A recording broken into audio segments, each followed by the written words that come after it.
Bonjour à tous, merci de nous avoir rejoints nombreux pour cette table ronde autour des sujets technologie XDR. Je vais laisser quelques petites secondes au dernier pour s'installer.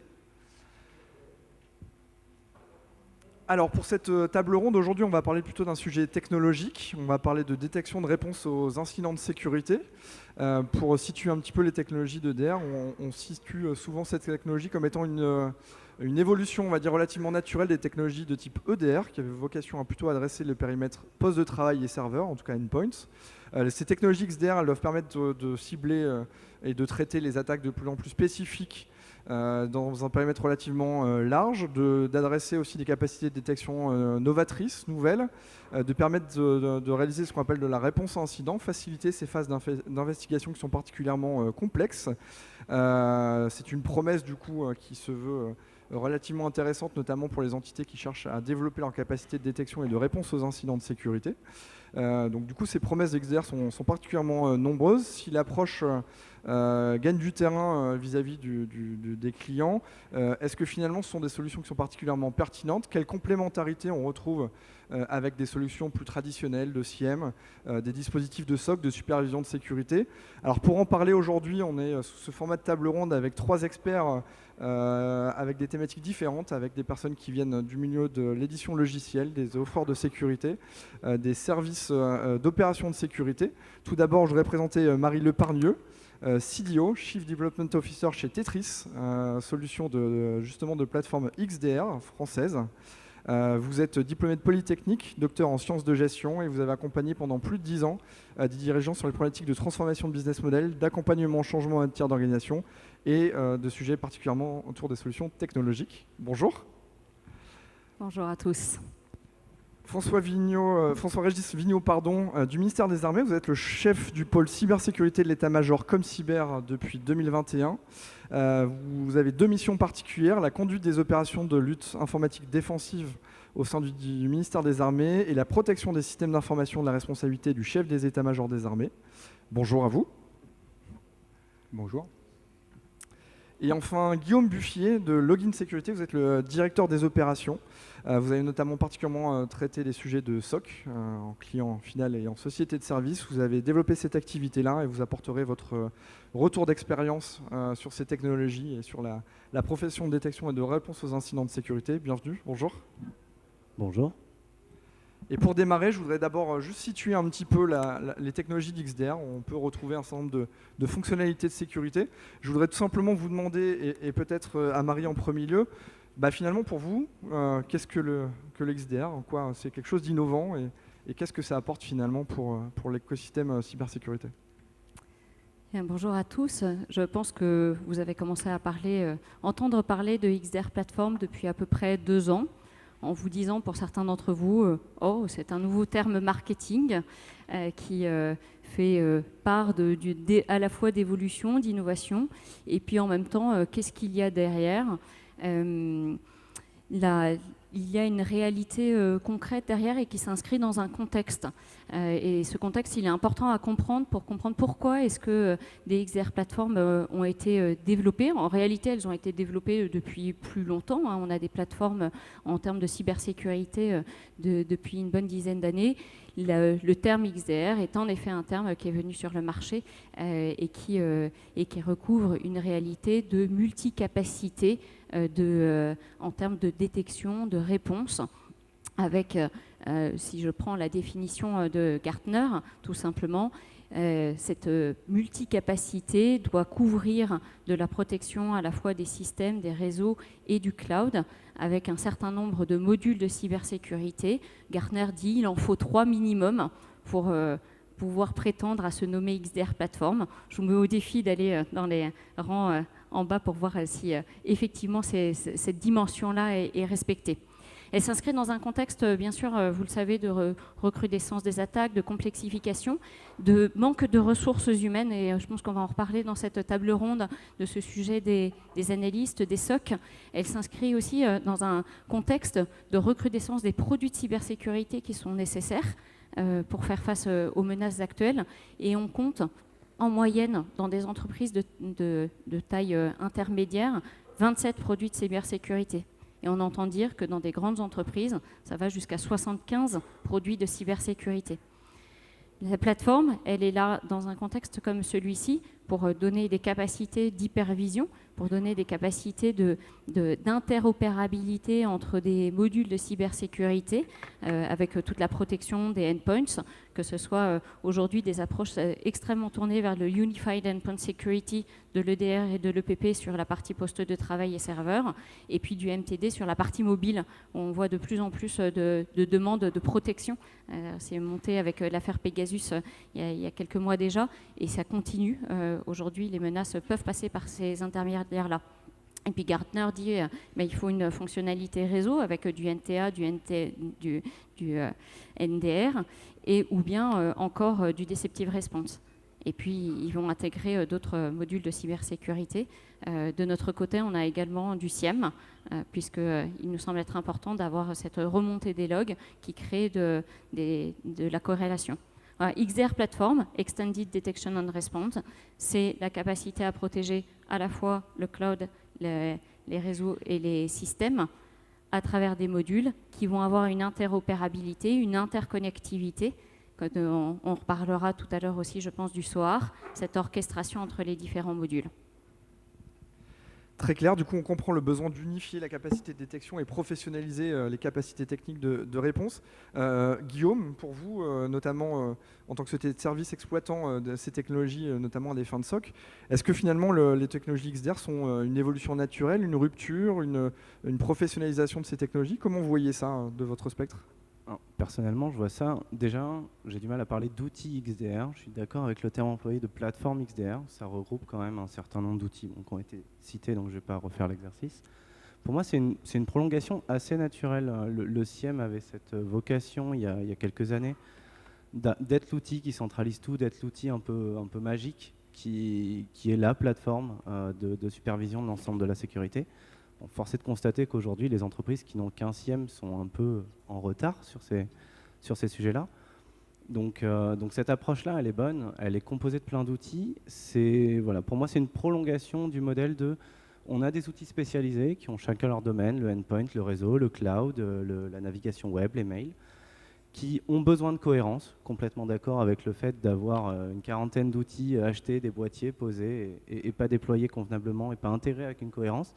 Le XDR, cette approche-là, cette plateforme-là, aide une globalisation, une cohérence dans les équipes de détection, de réponse.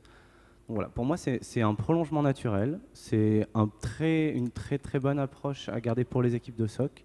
Et c'est quelque chose qui doit se développer, continuer à s'unifier. Attention quand même au côté un outil qui fait tout. Voilà, je reste sur l'exemple du SIEM qui est aujourd'hui un bon outil, qui n'est pas l'outil magique. Attention, enfin voilà, moi, ma crainte est celle-ci aujourd'hui. Merci Guillaume. Du coup, François-Régis, est-ce que effectivement cette solution-là, c'est une brique supplémentaire à un millefeuille technologique existant? Est-ce que c'est quelque chose qui vient en remplacement d'autres briques technologiques? Comment vous voyez en fait ces innovations techno dans les postures de défense et de réaction face aux incidents? En fait, je ne sais pas si c'est une brique supplémentaire, en fait, puisqu'il y a quand même une chose qu'elle apporte que les autres briques n'apportaient pas, c'est la cohérence, comme ça a été souligné. Donc c'est à la fois une brique, mais c'est surtout une espèce de glue qui va faire que l'ensemble doit mieux travailler. L'avantage, c'est que ça aide beaucoup, parce que du coup, il y a une cohérence d'ensemble qui est amenée. Après, moi je rejoins les inquiétudes, c'est-à-dire qu'en gros on concentre tout sur un outil, et donc cet outil doit être bien choisi, doit être évalué avant, parce que c'est un outil qui globalement travaille quand même avec des privilèges qui ne sont pas négligeables, et donc c'est-à-dire que pour un attaquant, ça peut être aussi une cible intéressante, parce que si jamais il arrive à ses fins sur l'XDR, et finalement il a la main sur le système, quoi. Ça devient une fonction de sécurité en tant que telle, puisqu'il permet à un attaquant potentiel de l'utiliser comme un point névralgique, on va dire, de la sécurité des systèmes d'information, quoi. Exactement, ça peut être plus facile finalement d'attaquer l'XDR quand on y arrive, plutôt que de s'attaquer à une autre partie du système, de faire des évaluations de privilèges les unes derrière les autres pour finalement arriver à la même chose à la fin, quoi. Très clair. Peut-être une seconde question autour d'un scénario redouté qui est relativement, on va dire, universel dans les entités, qui est le cas du ransomware. Finalement, si on essaie de prendre ce scénario-là, ce cas d'usage, ce use case, qu'est-ce que va apporter le XDR dans ce cas de figure? Est-ce que finalement les capacités de détection vont être similaires? Est-ce qu'on va avoir des choses nouvelles? Est-ce qu'elles vont permettre... Est-ce qu'on aura des fonctionnalités qui permettront d'aller beaucoup plus simple en termes de traitement, en termes de contingence de la menace? Guillaume, le fait d'opérer justement ces services SOC et en voyant justement des incidents dans le quotidien, finalement, qu'est-ce qu'apporte le XDR face à des scénarios comme le ransomware par exemple? L'approche XDR, déjà, elle permet, et c'est un peu presque en opposition à la question, elle permet d'éviter de parler de ransomware déjà. Elle permet d'avoir une vision globale, justement, d'avoir les bonnes solutions, que ce soit périmétrique, qu'elle soit pour les mouvements latéraux, qu'elle soit dans les dernières étapes d'une attaque. Elle permet justement d'adresser des solutions de sécurité en amont et donc d'éviter de parler de ransomware, de chiffrement, mais de s'arrêter à la compromission d'une machine très localisée, d'un compte, potentiellement de campagnes de phishing, d'exploitation de vulnérabilité, et que ça s'arrête là. Donc déjà, la vraie valeur ajoutée d'une approche XDR, d'une approche globalisée de la sécurité, c'est justement de ne pas parler de ransomware. Ça, c'est, je trouve, un apport évident. Le deuxième, on en a parlé un petit peu, c'est d'embarquer nativement dans les outils de sécurité de la capacité de réaction.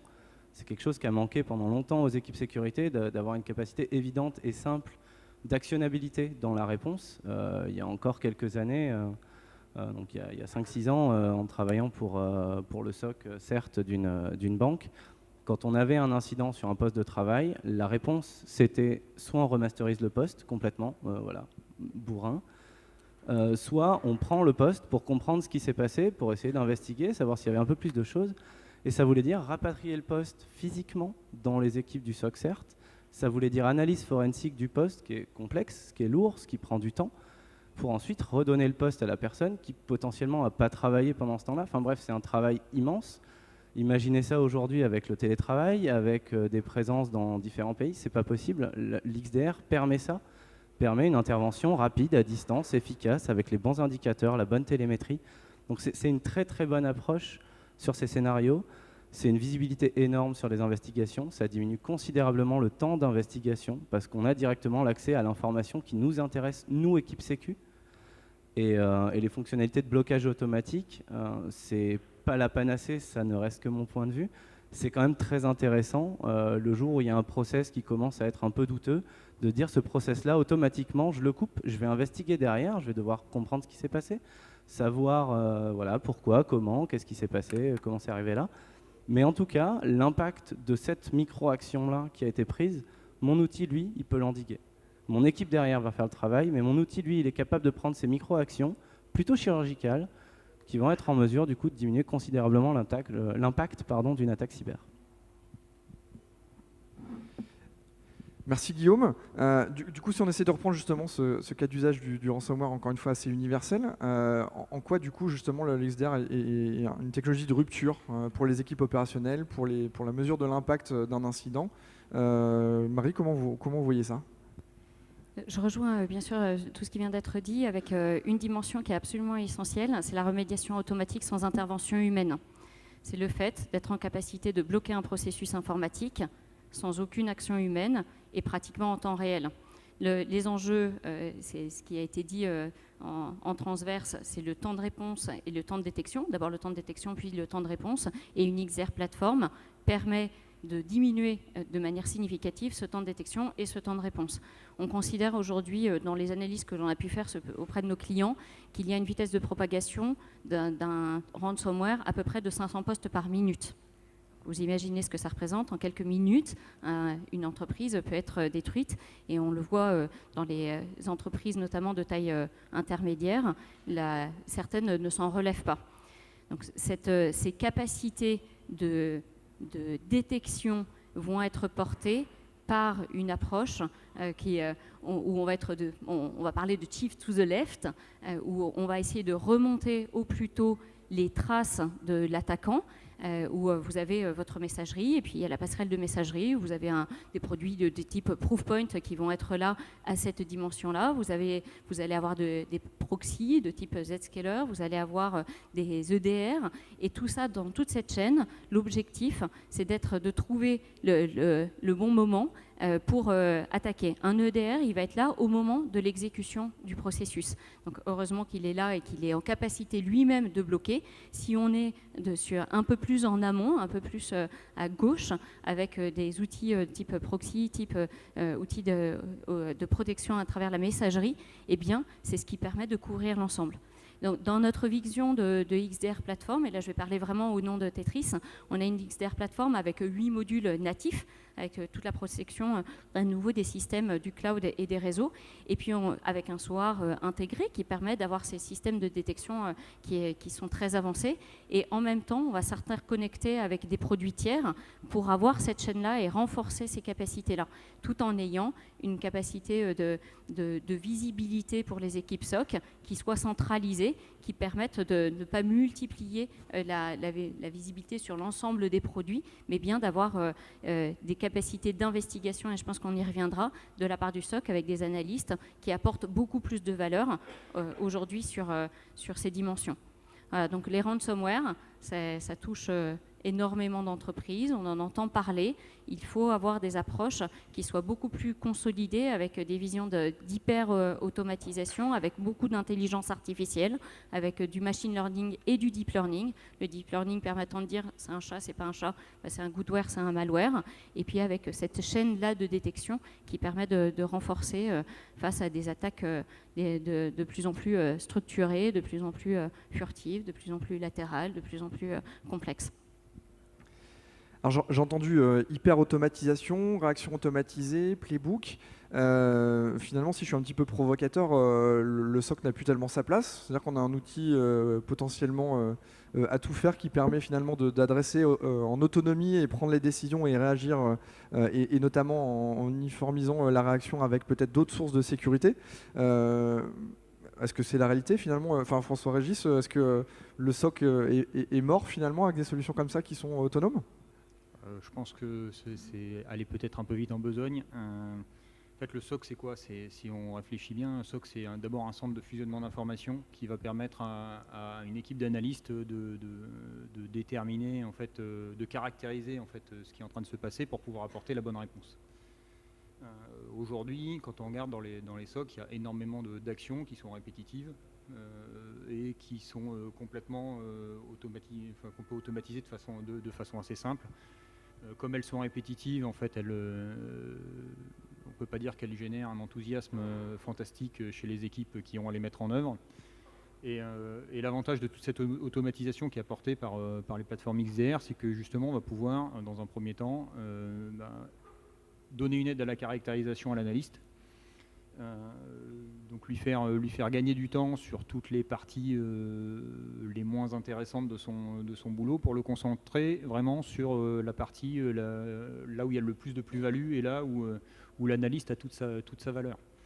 Et donc ça a deux avantages, c'est que on réagit plus vite puisque toute la partie répétitive elle est faite beaucoup plus rapidement. Et puis deux, on a un autre avantage qui est pas négligé dans un contexte où la RH pour les SOC elle est quand même sous tension.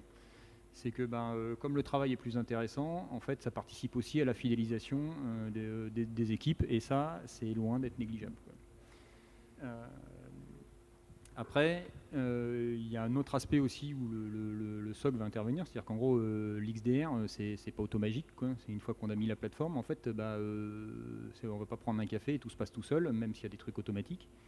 Il va falloir affiner un peu les règles, mettre des règles qui sont potentiellement spécifiques à nos systèmes d'information, éliminer celles qui, globalement, n'ont pas d'intérêt, parce qu'en fait, ce type de techno, on les a pas. Et donc tout ça, il y a vraiment un vrai travail. Et en fait, quand on ne peut pas dire que le fait de mettre un XDR, ça fait gagner de la ressource. En fait, ça fait certainement pas gagner de la ressource tout de suite. Ça peut éventuellement en faire gagner un petit peu après. Mais moi, je pense surtout que ça va rediriger la ressource sur des tâches d'un niveau plus intéressant et qui sont vraiment plus adaptées à l'intelligence humaine. Et après, il y a la partie sur la réponse automatique. Alors, et là, c'est pareil, il faut que ça soit qualifié, parce qu'en fait, une réponse automatique, par exemple, couper un processus, alors c'est hyper intéressant, parce qu'effectivement, ça coupe l'attaque dès le début. Maintenant, il faut s'assurer que la façon dont c'est implémenté, en fait, permet pas de faire le boulot à la place de l'attaquant. Typiquement, si j'ai une règle qui me permet de tuer au moindre doute explorer.exe, et pour faire un DDoS sur un parc complet, ça peut être pas mal aussi, quoi. Et donc là, il y a un vrai travail à faire sur la réponse automatique pour qualifier quels sont les impacts possibles. Et le dernier point, c'est que en fait, le SOC, oui, c'est une instance technique, mais le SOC, en fait, c'est aussi le lien entre la partie IT technique et la sécurité de l'IT et la partie métier de l'entreprise. Et en fait, ce qu'il ne faut pas oublier, c'est qu'avant tout, l'IT soutient un métier et que toutes les décisions qui vont être prises en termes d'IT auront un impact sur le métier. Et le fait qu'il y ait quelqu'un pour se poser la question de savoir si la mesure n'est pas overkill ou s'il n'y a pas un process qui est en cours dans l'entreprise à ce moment-là et qui fait le rapport entre est-ce que finalement, qu'est-ce qui vaut mieux? Est-ce que je coupe quand même tout de suite ou est-ce que j'attends un peu mais je finis mon process métier qui a peut-être plus de valeur? Et tout ça, notamment dans les systèmes critiques, il y a une vraie plus-value du SOC et donc je pense que non, le SOC a encore de beaux jours devant lui, quoi. C'est clair. Donc du coup, plutôt focaliser les efforts des analystes sur des actions à valeur, peut-être enlever les points qui sont un peu painful aujourd'hui dans le volume d'incidents qui peuvent être relevés par des outils en tout genre, et puis garder ce garde-fou justement dans les actions de réponse qui peuvent nécessiter, on va dire, le jus de cerveau de l'analyste qui est présent. Donc, je comprends. Guillaume, du coup, comment vous voyez l'évolution de l'intégration de ces solutions chez vos clients et quels changements on voit finalement structurels dans l'organisation du SOC? L'approche XDR, déjà, je suis complètement en phase avec ce qui a été dit par François. L'approche XDR, aujourd'hui, pour moi, on la découpe assez facilement en deux sujets, en trois, allez. Des outils de détection, et ça, les outils XDR amènent une plus-value énorme sur la détection. Je ne reviendrai pas là-dessus, on en a parlé, et je pense que c'est assez factuel, assez évident. Il y a les outils de réponse, les capacités de réponse, encore une fois, très intéressant. Le fait de pouvoir centraliser des approches de réponse, c'est énorme pour une équipe de SOC parce que ça permet d'industrialiser considérablement justement toutes les actions un peu fastidieuses, un peu pénibles. Pour moi, c'est plutôt le SOR que je rapproche à cette activité-là, le SOAR, alors qui est très souvent inclus dans les plateformes XDR, hein, y a pas de... mais c'est plus strictement le module de SOR qui permet de faire ça, qui permet d'orchestrer les actions répétitives, qui permet d'automatiser les actions répétitives. Et cette partie-là de SOR, effectivement, c'est pas du tout la disparition des N1 comme ce qui a été vanté encore une fois pendant des années. C'est pas du tout le remplacement des équipes, c'est les faire travailler sur des tâches intéressantes, intelligentes, plutôt que de faire travailler un analyste 10 fois sur la suppression de 20 000 mails d'une campagne de phishing. On va le faire travailler une fois sur trouver le bon script qui permet de qualifier les 20 000 mails, savoir s'ils sont malveillants, et aller pouvoir les supprimer en un clic. Et ça, c'est beaucoup plus intéressant. Et ça, effectivement, c'est des tâches à valeur ajoutée. Donc pour répondre à la provocation, je suis très premier degré, non, le SOC, il est définitivement pas mort. Le fait d'avoir une interface, le fait d'avoir un outil, des process centralisés, ça, c'est le SOC. Il y a autre chose aussi dans le SOC que je me permets juste en petit aparté de glisser, parce que c'est notre vision, en tout cas côté login, c'est que le SOC, c'est effectivement une activité de réponse à incidents, de gestion des incidents. C'est aussi une activité de gestion des outils de sécurité. On l'a dit, un XDR, ça doit être paramétré. Les outils de sécurité doivent être paramétrés, les outils du SOC, mais les outils d'infrastructure du client, c'est quelque chose c'est quelque chose qui est important à adresser. C'est aussi de la gouvernance, c'est aussi d'adresser les équipes métiers, d'adresser les risques, de faire le lien entre ces équipes-là, et c'est aussi de l'anticipation, de la gestion de vulnérabilité, de la proactivité. Et ça, on ne le met pas souvent dans le SOC, et du coup, à la réponse, le SOC est-il mort? Déjà, quand bien même, ce qui est à mes yeux loin d'être le cas, la gestion des incidents serait considérablement automatisée, toute cette partie gestion de vulnérabilité, gestion du risque, elle n'est pas adressée aujourd'hui par une plateforme XDR, en tout cas pas à date de ce que je vois du marché. Et là, il y aura besoin d'humains en plus. Et ma crainte là-dessus, c'est justement, on parlait du danger, de la complexité de recruter. Et là, je suis désolé de le dire comme ça, mais je trouve complexe d'adresser aujourd'hui des solutions qui viennent dire au profil de demain, qui viennent dire aux juniors de demain, passionnés par ce domaine, mais demain, votre métier, il n'existe pas, parce qu'en fait, mon outil va faire votre métier. Et c'est pas forcément ce qui est dit tel quel, je l'accorde, mais c'est complexe d'aller adresser des jeunes, des juniors, ou pas juniors d'ailleurs, des personnes qu'on va former sur ces métiers-là, sur ces capacités-là, et de leur dire, mais demain, ce métier n'existe plus parce que des outils magiques vont faire ton travail, alors que fondamentalement, on a besoin de ces personnes, on manque de ces personnes-là. Aujourd'hui, moi, j'ai pas beaucoup besoin de plus d'outils pour détecter et réagir. J'ai besoin de personnes qui savent parler à mes clients, qui savent comprendre leurs risques, leurs enjeux, leurs besoins métiers, qui savent actionner le bon bouton au bon moment. Et effectivement, ce bouton-là, il est très souvent porté par le XDR, mais j'ai quand même besoin de la personne qui est derrière pour appuyer sur ce bouton.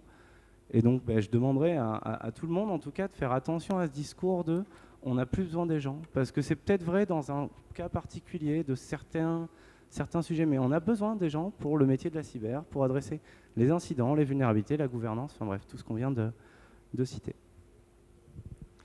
Très clair. Marie, du coup, vous êtes éditeur de solutions, donc vous avez, je pense, tous les jours des clients qui vous demandent finalement autour de l'exploitation des solutions, comment on peut peut-être améliorer les choses, exploiter au mieux, imaginer justement les scénarios d'exploitation avec un SOC, etc. Comment vous voyez cette approche d'exploitation du XDR et comment vous allez façonner finalement indirectement les métiers du SOC et la manière de justement valoriser cette capacité d'interprétation des alertes et de réaction face aux incidents? Il y a énormément de choses qui viennent d'être dites et auxquelles nous ne pouvons que être d'accord côté Tetris, puisque nous travaillons aujourd'hui avec une vingtaine de partenaires qui opèrent tous les services par-dessus nos solutions, avec les dimensions de gouvernance, de compliance, des dimensions d'audit, des dimensions de cybersurveillance, tout ce que l'on peut imaginer comme service. Et si on se centre sur cette partie de cybersurveillance qui est portée par un SOC, je ne peux que partager ce qui a été dit. C'est-à-dire qu'il y a une évolution, oui, il faut en tenir compte, puisque c'est un métier qui est en train de se transformer d'un métier de répétitif, d'analyse, de regard. Et j'imagine bien combien ça doit être difficile de passer ces journées devant des écrans comme ça à lire des alertes ou des événements qui apparaissent sur une plateforme. Et donc c'est bien là-dessus que nous avons cherché à travailler dès le départ, depuis plus de 10 ans maintenant, avec ces capacités d'hyper-automatisation à nouveau, des capacités à avoir une console qui remonte un bon niveau d'alerte, avec de la qualification de ces alertes basées sur de l'intelligence artificielle et qui viennent en complémentarité des équipes SOC. Notre technologie, elle ne vit pas seule, elle vit en complémentarité des équipes d'analystes et des équipes de l'ensemble de nos partenaires. Ce que je trouve peut-être intéressant à vous partager, c'est que donc, on travaille avec une vingtaine de partenaires, avec des SOC qui tournent un peu partout à travers le monde, aussi bien en Inde qu'en Europe, en France et d'autres encore, et que chacune a ses spécificités. Et il y a des SOC qui vont être hyper industrialisés en tant que tels, qui vont avoir des niveaux de process très avancés, qui vont avoir une promesse client qui est d'un rapport par semaine ou d'un rapport par mois et avec très peu de personnalisation. Et puis on va aller jusqu'à des SOC où il y a cette valeur ajoutée dont on parle qui est poussée à l'extrême pour aller vers de la personnalisation en lien avec les métiers. Et de notre côté, c'est ce qu'on va chercher à faire également en termes de technologie, avec ces formes de personnalisation. On a ce qu'on appelle un SOC in the box, avec de l'intelligence artificielle qui va tourner spécifiquement chez certains clients et qui va se nourrir des analyses de niveau 3, qui vont, par un système de ticketing, remplir des choses qu'ils perçoivent. Quand ils ouvrent un ticket pour une alerte, eh bien, notre intelligence artificielle va se nourrir de ça pour alimenter et créer encore plus de capacités en complémentarité à nouveau avec les équipes. Donc on est dans une dynamique nous-mêmes d'évolution de nos technologies pour aller encore plus loin, pour être encore plus spécifique à chacune des organisations que nous accompagnons. Et puis, bien sûr, on travaille en forte proximité avec l'ensemble de nos partenaires, des SOC, puisqu'ils ont des manières différentes de travailler. Il y en a certains qui vont aller très très loin dans l'investigation, dans le hunting. Donc là, il va falloir qu'on soit, et c'est un peu notre spécificité, puisque Tetris a été lancé par Laurent Oudot et Hélène Poincet, qui sont 2 anciens de la DGSE, qui avaient l'habitude des méthodes offensives. Et qui, en parallèle, ont eu l'habitude de traiter de l'espionnage très, très avancé. Donc on a une plateforme qui est à la fois très experte pour ceux qui souhaitent aller très, très en profondeur, pour des équipes un peu spécifiques même parfois, et puis en même temps des capacités d'analyse beaucoup plus rapides avec un front-end qui permet de voir ce qui est le plus à risque. Voilà, donc non, les équipes ne disparaîtront pas. Oui, les métiers vont évoluer, mais vous prenez tous les secteurs d'activité. Dans tous les secteurs d'activité, il y a eu des évolutions comme celle-ci. Vous pensez ne serait-ce qu'au bureau de poste, quand vous alliez dans un bureau de poste il y a 10 ans, 15 ans, 20 ans, et puis quand vous allez dans un bureau de poste aujourd'hui, c'est plus le même métier. Et c'est la même chose en cybersécurité. Très clair, merci Marie. Je voudrais revenir peut-être sur la phase de réponse à incident, qui est une phase particulièrement critique des processus de détection et de réponse, puisqu'en fait, en général, les clients sont relativement confiants sur la capacité à détecter des menaces, ou en tout cas, un minima des signaux. Ça commence à devenir compliqué quand il faut investiguer un peu plus en profondeur, parce qu'il va falloir récupérer des traces qu'on n'a peut-être pas forcément sur nous, accéder à des postes, Guillaume l'a dit tout à l'heure, qui sont potentiellement à distance, en tout cas pas à portée de main, etc. Des accès potentiellement réseau avec des infrastructures qui ne sont pas forcément très parlants ou qui appartiennent potentiellement à des tiers qui sont en délégation, etc. Donc finalement, si on revient sur la phase de réponse à incident en extension, Marie, peut-être, qu'est-ce qu'on peut attendre des technologies XDR justement sur ces capacités d'investigation pour les équipes sécurité? En quoi les technologies d'XDR permettent des fonctionnalités de traitement de ces alertes, d'investigation en profondeur, d'enrichissement de la donnée? Est-ce que ce sont des choses qui sont natives et comment ça fonctionne finalement? Ce qui est très important en réponse à un incident, on a des expériences comme celle-ci. Bien sûr, on préfère être en prévention qu'en réaction, mais on est là aussi en réaction quand il le faut. Ce qui est hyper important, c'est d'abord d'installer un EDR, une des fonctionnalités de la XDR plateforme, sur l'ensemble du parc, parce que c'est ça qui va donner de la visibilité sur tout ce qu'il se passe. Le risque principal quand il y a une attaque par ransomware qui est passée, qui a commencé à détruire le parc, c'est tous les agents dormants, c'est tout le fait que l'attaquant va revenir quelques jours après pour continuer son attaque. Et donc, il est indispensable d'avoir en effet une investigation très en profondeur avec tous les signaux de compromission, d'essayer de remonter jusqu'au patient zéro pour être en capacité on est intervenu, j'ai en tête quelques exemples comme ça, clients, où on est intervenu dans des systèmes industriels. Toutes les usines à travers le monde étaient arrêtées et l'objectif, c'était de dire on implémentait notre EDR, ça donnait une full visibilité sur le parc avec l'ensemble des signaux de compromission. Ça permettait aux équipes partenaires de nettoyer et puis de rouvrir chaque jour des usines. On a eu le cas aussi sur des hôpitaux. Vous imaginez que quand on reçoit un SMS à 14h un dimanche pour dire Marie, il va falloir accélérer parce qu'il y a des vies en jeu. Donc il y a un sentiment d'urgence qui est très fort. Et là, pour le coup, notre recommandation, c'est l'EDR d'abord, avec les fonctionnalités de la XDR plateforme, la CTI, les capacités de threat hunting, toutes les capacités d'investigation en profondeur. Et puis qui permettront de protéger ensuite, parce que notre intelligence artificielle, elle va tourner dessus et au bout de quelques jours, on pourra mettre en place la remédiation automatique sans intervention humaine. On ne le fait pas immédiatement, mais déjà pour pouvoir relancer les systèmes, c'est vraiment l'outil qui, pour nous, est complètement clé. Très clair.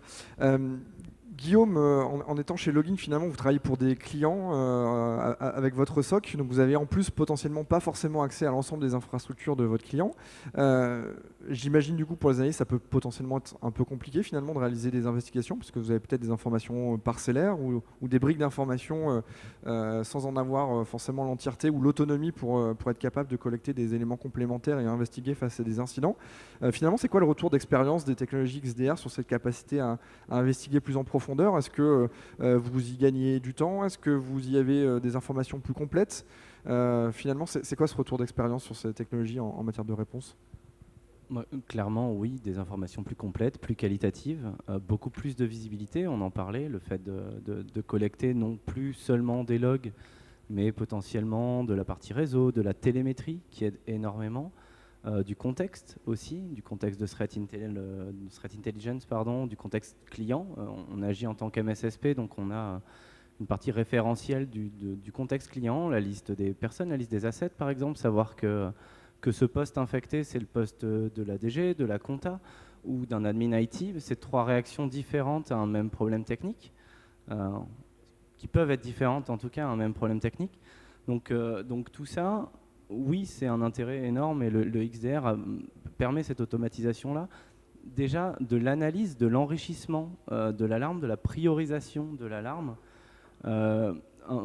Bêtement technique, mais le fait que les interfaces graphiques soient aujourd'hui designées pour les analystes sécurité et pas pour les équipes de production qui vont les gérer ou pour du reporting CISO, c'est aussi une plus-value énorme. Aujourd'hui, on a des interfaces dans lesquelles il est assez simple de faire des pivots, de comprendre comment c'est passé, de faire le move to left justement, de comprendre d'où c'est venu, où il est beaucoup plus simple aussi d'aller creuser en profondeur, d'aller faire une analyse de la mémoire, d'aller faire une analyse du file system.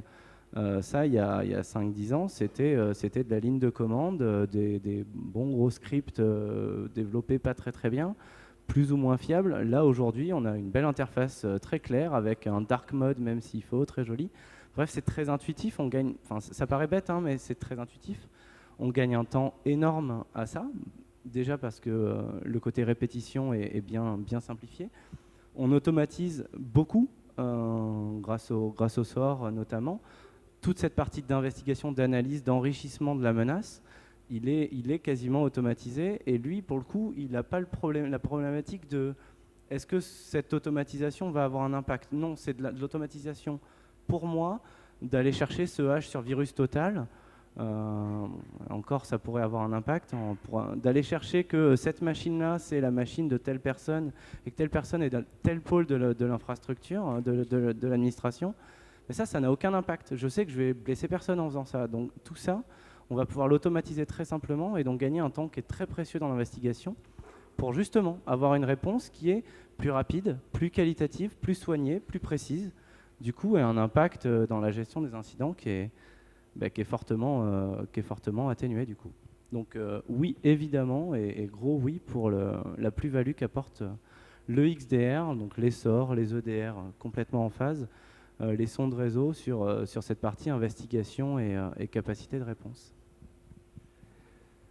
Du coup, pour rebondir, Guillaume, sur les playbooks automatisés de réponse, comment vous faites ça? Est-ce que vous dites finalement, j'estime que une partie des incidents se relèveront de telle ou telle catégorie et vous allez commencer à construire des scénarios de réponse qui seraient soit pour enrichir une alerte, soit pour aller justement réaliser des actions de remédiation, de blocage, etc. sur un panel. Comment vous construisez ces éléments d'automatisation et comment vous voyez les clients s'intéresser à cette brique-là qui historiquement provient justement de ces items qu'on appelle plutôt de SOR et en général aussi en extension des technologies de SIEM. Donc on a plusieurs écoles, on va dire, entre des SIEM qui tendent vers cette capacité à orchestrer ou des technologies de protection de type EDR, XDR qui donnent ces fonctionnalités-là, mais finalement vraiment sous un angle MSSP et opérateur de ces solutions.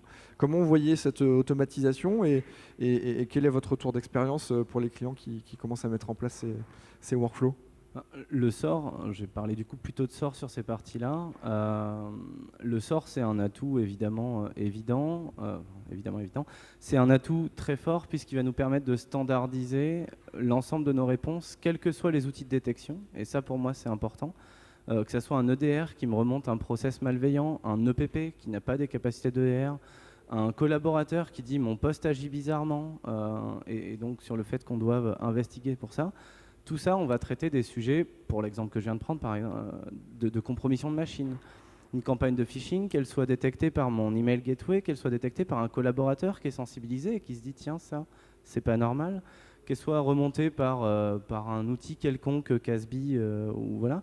Cette campagne de phishing, ma manière de l'adresser, ça va être la même. Mon process de traitement de ce phishing va être le même. Et donc mon SOAR, je vais pouvoir lui mettre ces playbooks-là de traitement, de campagne de phishing, de compromission de compte utilisateur, compromission de machine, compromission de l'Active Directory, enfin bref, on ne va pas faire toutes les catégories, ça n'a pas de sens. Mais on va du coup uniformiser la réponse et dissocier la procédure à appliquer de l'outil qui a permis cette détection-là. Et c'est très intéressant parce que ça va permettre de former beaucoup plus vite les collaborateurs. Ça va permettre de garantir une qualité dans la réponse en s'assurant que toutes les actions nécessaires pour ce type de catégorie sont bien prises. Et ça va permettre, évidemment, une fois que c'est bien classifié, ordonné et qu'on sait quelles actions on va prendre, d'automatiser tout ou partie de ces actions. Donc c'est très intéressant, c'est très important pour nous d'avoir ces playbooks. C'est très intéressant pour nous, pour autant, de dissocier cette partie SOAR des outils de détection. Donc ça peut être un SOAR qui est embarqué dans une même plateforme, il n'y a aucun débat avec ça. Mais c'est important que le SOAR soit pas forcément... Enfin, voilà, j'ai du mal, par exemple, avec la vision de CIEM qui a son SOAR, EDR qui a son SOAR, NDR qui a son SOAR, parce qu'on va avoir les mêmes sujets, puis du coup, on va devoir réuniformiser, nous, toutes nos réponses dans tout le SOAR, et on revient à l'approche de base, qui est de dire, du coup, on a beaucoup trop d'outils qui font tous la même chose et qui ne sont pas cohérents les uns avec les autres.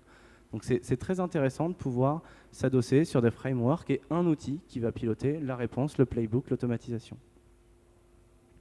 Très clair. François Régis, du coup, comment vous traitez ce sujet orchestration de la sécurité, automatisation? Est-ce que c'est des éléments de réflexion, de veille? C'est du cas concret finalement? C'est des scénarios peut-être déjà aujourd'hui qui sont en place sur quelques cas d'usage particuliers? Comment vous approchez cette partie orchestration et réponse automatisée? En fait, cette orchestration, elle vient à la fin finalement de ce qu'on appelle le processus de mise sous supervision. C'est-à-dire quand on décide qu'on va mettre un système sous supervision, la première chose qu'on va se poser, c'est quels sont les scénarios redoutés d'un point de vue métier. De là, on va en déduire des scénarios redoutés plus IT, donc des chemins d'attaque qui vont permettre d'atteindre ce scénario. Et une fois qu'on a cette chaîne-là, on va déterminer ce qui nous permet de détecter où est-ce qu'on souhaite le couper, où est-ce qu'on souhaite couper la chaîne d'attaque, et ce qui va nous permettre de commencer à implémenter des playbooks qui nous permettent de répondre à cette question, en fait, et toujours avec une deuxième pensée qui est, en fait, à l'endroit où on souhaite intervenir, globalement, quel est l'impact sur le métier? Et est-ce que c'est acceptable pour le métier? Quel est le worst case scénario? C'est-à-dire en fait comment la façon dont on a imaginé la chose pourrait se retrouver avec des effets de bord sur le métier qui ne sont pas acceptables. Donc en fait oui, c'est des choses sur lesquelles on réfléchit. Par contre, on y réfléchit avec le métier parce que c'est important. On part du principe que c'est vrai chez nous, mais je pense que c'est vrai partout. Finalement, ce qui compte, c'est la mission de l'entité, quoi. Et toute action a un impact sur cette mission. Et finalement, ce qui compte, à la fin, c'est quand même de faire la mission. Donc il faut qu'on arrive à trouver la bonne réponse pour permettre de réaliser la mission sans mettre en danger le système à moyen et long terme. Donc de garder une cohérence et un curseur maîtrisé entre la réponse automatisée, l'autonomie et la capacité de contrôle des analystes.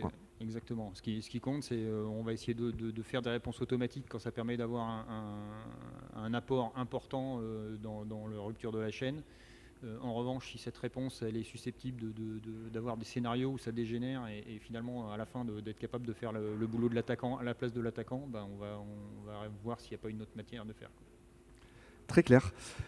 Marie, vous avez un double challenge du coup, c'est prendre ce virage de l'orchestration de la sécurité et à la fois permettre justement dans la plateforme Tetris de pouvoir réaliser des scénarios de playbook compatibles aussi avec un écosystème qui est quand même très large. On l'a dit tout à l'heure, en général les clients ont un écosystème de solutions qui est quand même relativement large.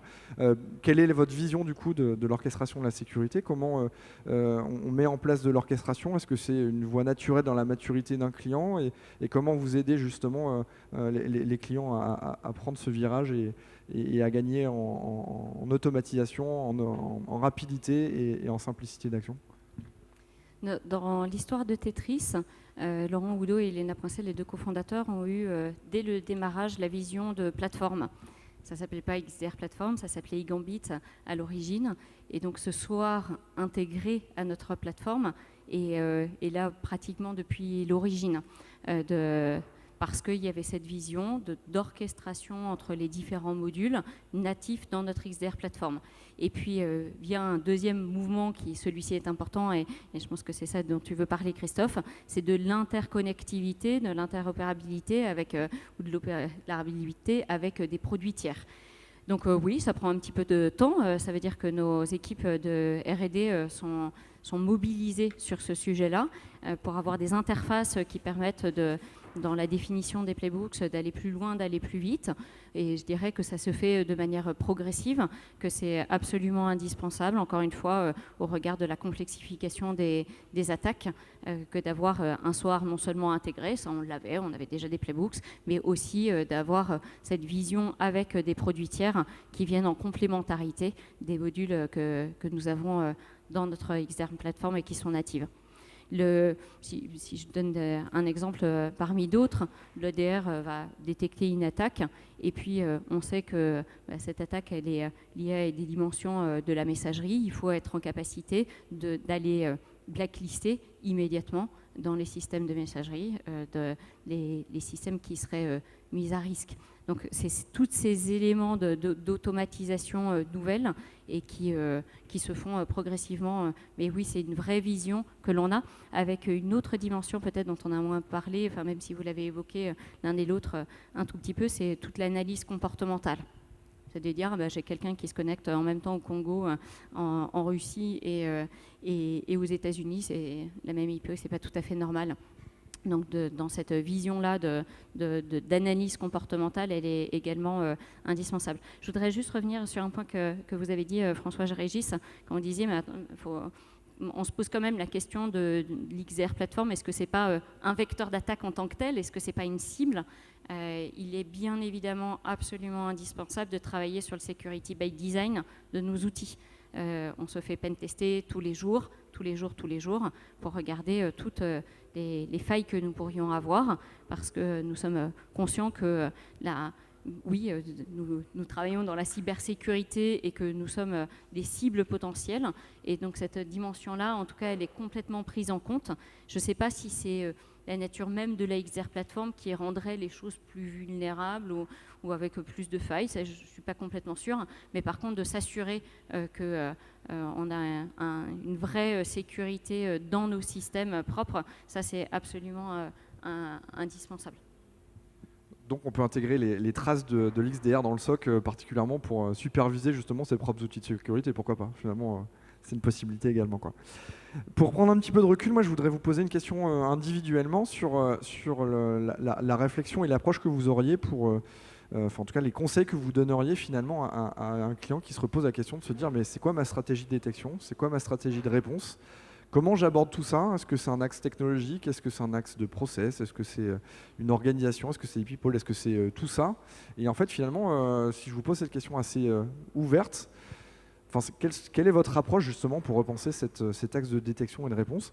Peut-être François-Régis en premier lieu, votre approche justement sur la capacité à repenser un modèle avec votre retour d'expérience sur la capacité à détecter au mieux les menaces, le plus exhaustivement parlant, et parfaire sa capacité de répondre et professionnaliser sa capacité à contingenter une menace. La première étape, c'est déjà de se demander où est-ce qu'on va pouvoir collecter de l'information, ce qui n'est pas forcément évident aujourd'hui, puisqu'on a beaucoup de solutions qui s'orientent vers du chiffrement de bout en bout. Donc là, la première question, c'est où est-ce que je vais pouvoir collecter, ce qui va me permettre de placer un certain nombre d'outils de détection et après de les fédérer.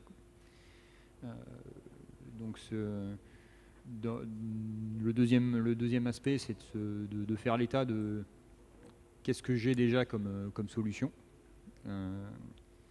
Et après de voir comment, qu'est-ce qui manque, qu'est-ce que je vais rajouter, est-ce qu'il y a des choses qu'il faut que j'enlève parce que ça va être pris. Et il y a une question à ne pas négliger, c'est quelle est la compatibilité de tous les outils de sécurité entre eux. Parce que globalement, ça peut rapidement être un cauchemar.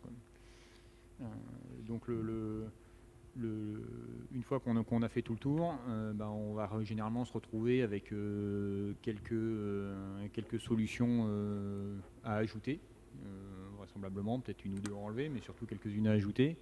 Typiquement, les solutions XDR peuvent être dedans. Là, la question d'après, c'est d'évaluer la solution sur à mon avis, deux aspects qui sont importants. C'est un, quelle est la sécurité intrinsèque de la solution, donc comme Marie le disait, est-ce qu'elle a été testée, est-ce qu'on peut faire éventuellement ses propres tests dessus pour savoir quelle est sa robustesse par rapport à une attaque. Et la deuxième, c'est sur le périmètre fonctionnel, c'est-à-dire en gros, et fonctionnel, c'est quelle est son efficacité sur des scénarios d'attaque qui ont été imaginés, plus ou moins complexes, et pas négliger non plus quelle est sa facilité d'intégration, sa facilité d'utilisation aussi. À quel point l'outil est une aide pour avoir une situation awareness sur le truc, ou à quel point en fait l'outil va prendre tellement de cases à l'opérateur qu'en fait il va avoir un effet tunnel et que finalement en fait il va pas voir ce qui se passe juste à côté, quoi. Une fois qu'on a fait un petit benchmark des solutions, normalement on en retient. Et après, il ne faut pas négliger.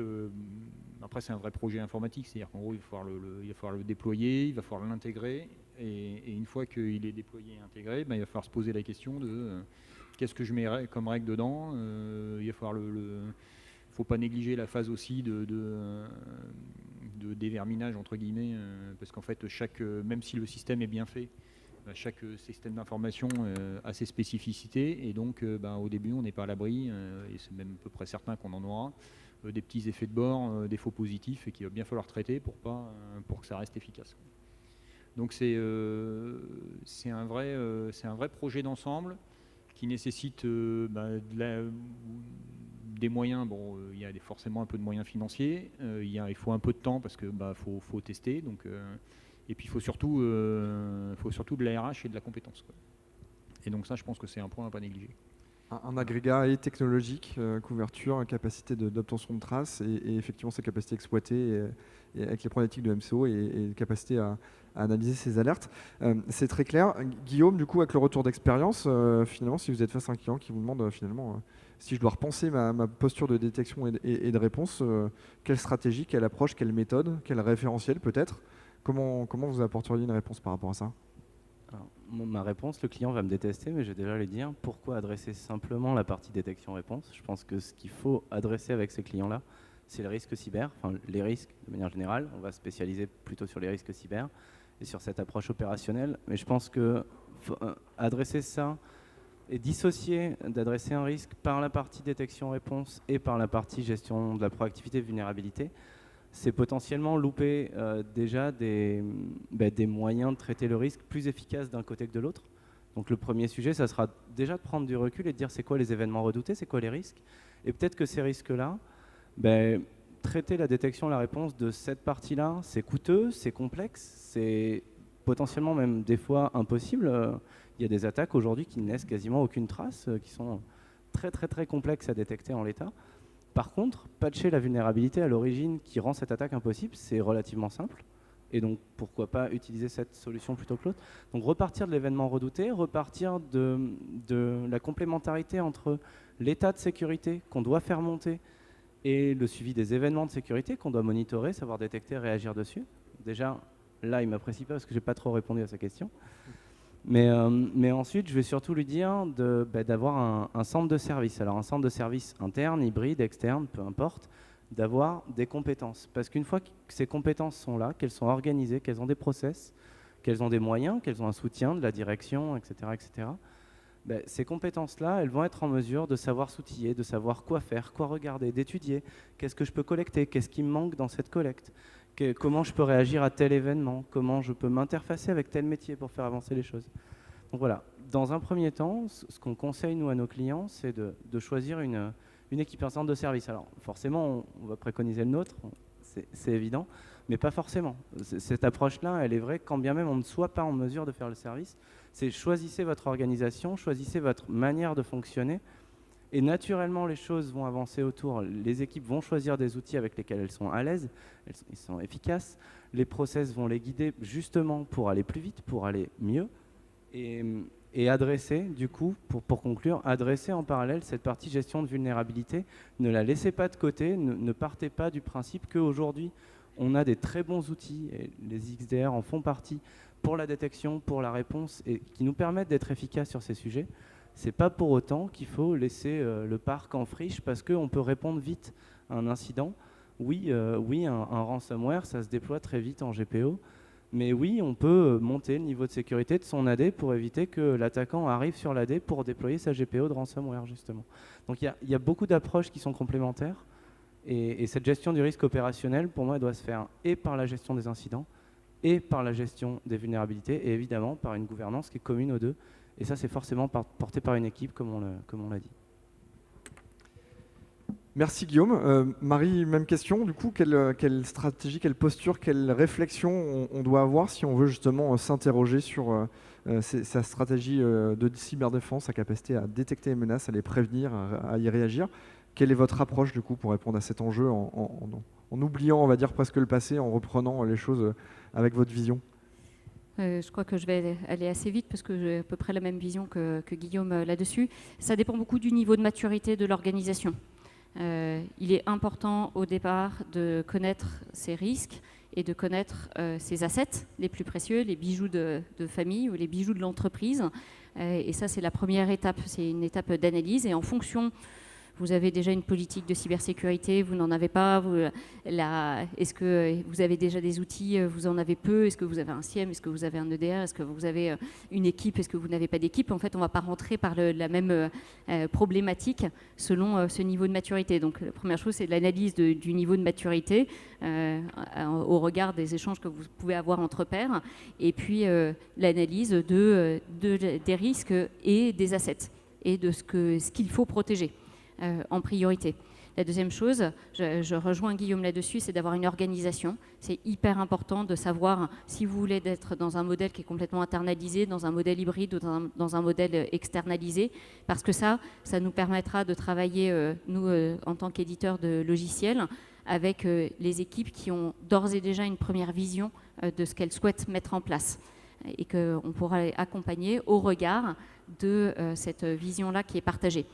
Et puis la troisième dimension, c'est bien entendu la dimension technologique. Maintenant, j'aurais presque envie, pour conclure, de reboucler et de revenir au premier élément et de dire, si vous n'avez pas d'EDR aujourd'hui, il nous semble que pour nous, c'est la priorité parce que c'est ce qui permet de bloquer des menaces inconnues et non pas comme un antivirus qui va bloquer des menaces inconnues en temps réel et sans intervention humaine.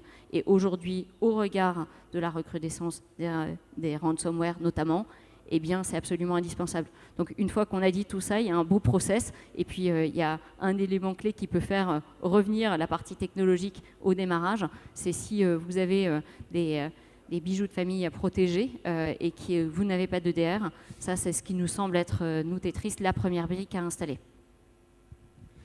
Très clair, merci Marie.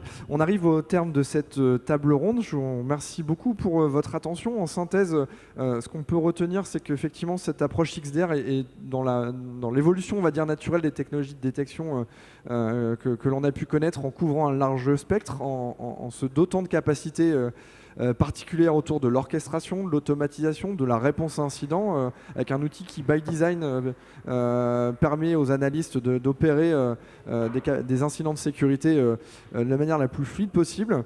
Je vous remercie tous les trois en tant qu'experts des sujets et avec votre parcours, disons, différent, d'apporter vos lumières et vos retours d'expérience sur ces technologies-là. On arrive au terme de cette table ronde, donc je vous remercie beaucoup pour votre présence. Si vous avez quelques questions, après on les prendra bien évidemment avec plaisir. On libérera la salle, donc on sera juste à l'extérieur. Voilà, merci beaucoup, bonne journée à vous. Au revoir.